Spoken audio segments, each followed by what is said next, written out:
সাথে তর্ক বিতর্ক করতে গিয়ে সেখানে কিভাবে সে দাঁড়িয়েছিল সেটা আপনাদের সাথে জানা আছে। আবু সাইদকে যখন গুলি করা হয় তখন তার কাছে ছিল একটা টিস্যু। আজকে 124 জনের মতো কিশোর এবং শিশু নিজেদের বাসায় অবস্থান করার পরেও এই ফ্যাসিস্ট খুনি তৎকালীন সরকারের আমলে হেলিকপ্টারের 4 ফ্লাইট দিয়ে গুলি করে আমাদের প্রায় 124 জন কোমলমতি শিশু কিশোরদেরকে হত্যা করেছে। তারা আজকে জীবনের অপরাপারে চলে গিয়েছে।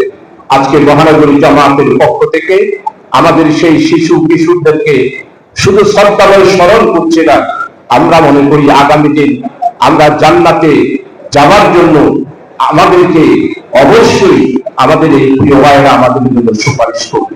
আমি তাদেরকে আল্লাহ তাআলার দরবারে আল্লাহ তাআলা যেন তাদেরকে জান্নাত নসিব করে শাহাদাতের মর্যাদা দেন এবং জান্নাতের সেই মাকাম উচ্চ মাকাম যেন দান করেন, সেই জন্য আজকে দোয়া করছি। সম্মানিত উপস্থিতি, আপনারা যারা আজকে এখানে উপস্থিত হয়েছেন তারা জানেন গত 16টা বছরে আমাদের এই বাংলাদেশে আমরা নির্বাচনবিহীন সরকারের মাধ্যমে পরিচালিত হয়েছি। 16 বছরে যে সরকারগুলো সরকার গঠন করে দেশ পরিচালনা করেছে তারা ক্ষমতায় গিয়েছিল কিন্তু মানুষের অধিকারকে ভুলণ্ঠিত করেছিল।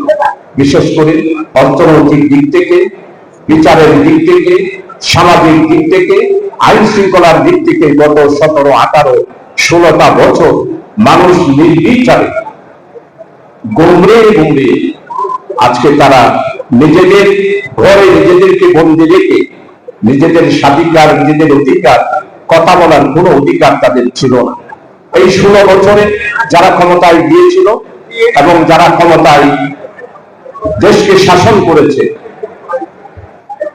তারা চেয়ারে বসে বাংলাদেশে সমস্ত সম্পদগুলো তারা লুণ্ঠন করেছে। 8টি ব্যাংক আজকে অর্থনৈতিক দিক থেকে দেওয়া হয়ে গিয়েছে। বিশেষ করে আজকে বাংলাদেশ ইসলামী bank, social bank, investment bank, union bank সহ সমস্ত শাহজালাল ব্যাংক সহ এগুলোর অবস্থা আপনাদের সবারই জানা রয়েছে।